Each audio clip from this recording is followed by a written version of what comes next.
بسم اللہ الرحمن الرحیم۔ محترم سامعین، السلام علیکم ورحمۃ اللہ وبرکاتہ۔ اللہم صلی علی سیدنا و مولانا محمد وعلی آل سیدنا و مولانا محمد وبارک وسلم۔ میرے عزیز دوستو، شب برات آ رہی ہے، مبارک رات ہے، رحمتوں اور برکتوں والی رات ہے۔ حدیث شریف میں آتا ہے، حضور اکرم صلی اللہ علیہ وسلم نے ارشاد فرمایا کہ جب شعبان کی 15ویں رات ہوتی ہے یعنی شب برات، تو اللہ تعالیٰ اپنی ساری مخلوق کی طرف خاص نظر کرم فرماتے ہیں۔ اللہ تعالیٰ ساری مخلوق کو بخش دیتے ہیں سوائے چند آدمیوں کے۔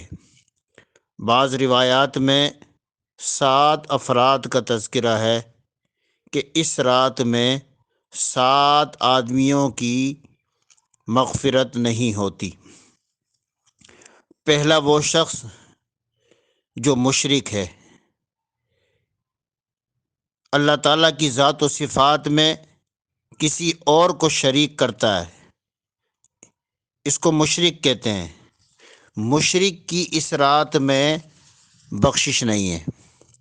بعض مسلمان بھی ایسے شرکیہ اعمال کر جاتے ہیں، جیسے بزرگوں کے مزاروں پر جاتے ہیں، ان مزاروں پر جا کر ان بزرگوں کی قبر پر سجدہ کرتے ہیں، رکوع کرتے ہیں، ان سے براہ راست مانگتے ہیں، تو یہ بھی شرک ہے۔ مزاروں پر آپ جائیں، قبرستان جائیں اور آپ ایصال ثواب کریں، اور کوئی اللہ کا ولی ہے ان کے وسیلے سے اللہ سے دعا کر لیں۔ اللہ سے مانگنا ہے، اگر کوئی قبر والے سے مانگتا ہے تو یہ غلط طریقہ ہے، اس سے بچنا چاہیے۔ دوسرا وہ شخص جو دل میں کینہ رکھتا ہے۔ کینہ اس کو کہتے ہیں کہ انسان کا کسی سے جھگڑا ہو جائے یا لڑائی ہو جائے یا کوئی بھی بڑی بات آپس میں ہو جائے تو اس کو دل میں رکھ لے، اس کو کینہ کہتے ہیں۔ تو ایسے شخص کی بھی اس رات میں مغفرت نہیں ہوتی۔ اگر کسی کے ساتھ لڑائی جھگڑا ہو گیا ہے اور دل میں کچھ کدورت ہے تو اس رات سے پہلے اپنے دل کو صاف کر لے۔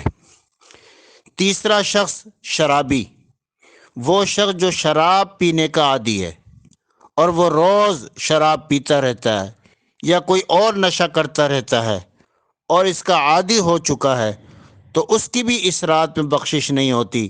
لہذا اس رات سے پہلے شراب سے توبہ کر لیں تاکہ اللہ جل شانہ کی رحمتوں کا حقدار ہو جائے۔ چوتھا وہ شخص جو قطع تعلق کرنے والا ہے، اپنے رشتہ داروں سے قطع تعلق رکھتا ہے۔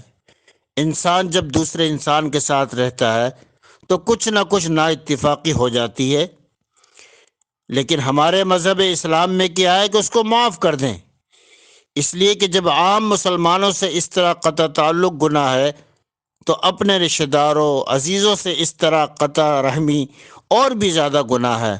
لہذا جس کسی کے ساتھ جھگڑا ہو گیا ہو، سلام کرنا چھوڑ دیا ہو، تو اپنے دل کو صاف کر لینا چاہیے۔ پانچواں وہ شخص جو شلوار ٹخنے سے نیچے لٹکانے والا ہو، اپنی شلوار، پتلون، پینٹ ٹخنوں سے نیچے رکھتا ہے، یہ وہ گناہ ہے جس پر ہم سب کو توجہ دینی چاہیے۔ اس رات میں ایسے شخص کی بھی مغفرت نہیں ہوتی۔ چھٹا وہ شخص جو والدین کی نافرمانی کرے، والدین کو ستانے والا، انہیں تکلیف دینے والا، اس مقدس رات میں ان کی بھی بخشش نہیں ہوتی۔ اگر کسی نے ماں باپ کو ستایا ہے تو ان کو راضی کرے اور اللہ سے توبہ استغفار کرے۔ ساتواں وہ شخص جو کسی کا ناحق قتل کرے، قتل کرنے والا بھی اس رات میں بخشا نہیں جائے گا۔ تو یہ 7 افراد ہیں جو اس مقدس رات میں بخشے نہیں جائیں گے۔ اگر آپ ان 7 میں سے کسی میں مبتلا ہیں تو میرے عزیز دوستو، توبہ استغفار کر کے اپنی گناہوں کو معاف کروا لیں اور ان 7 افراد میں سے اپنا نام جو ہے نکلوا دیں۔ اللہ تعالی ہم سب کی اس رات میں مغفرت فرمائے۔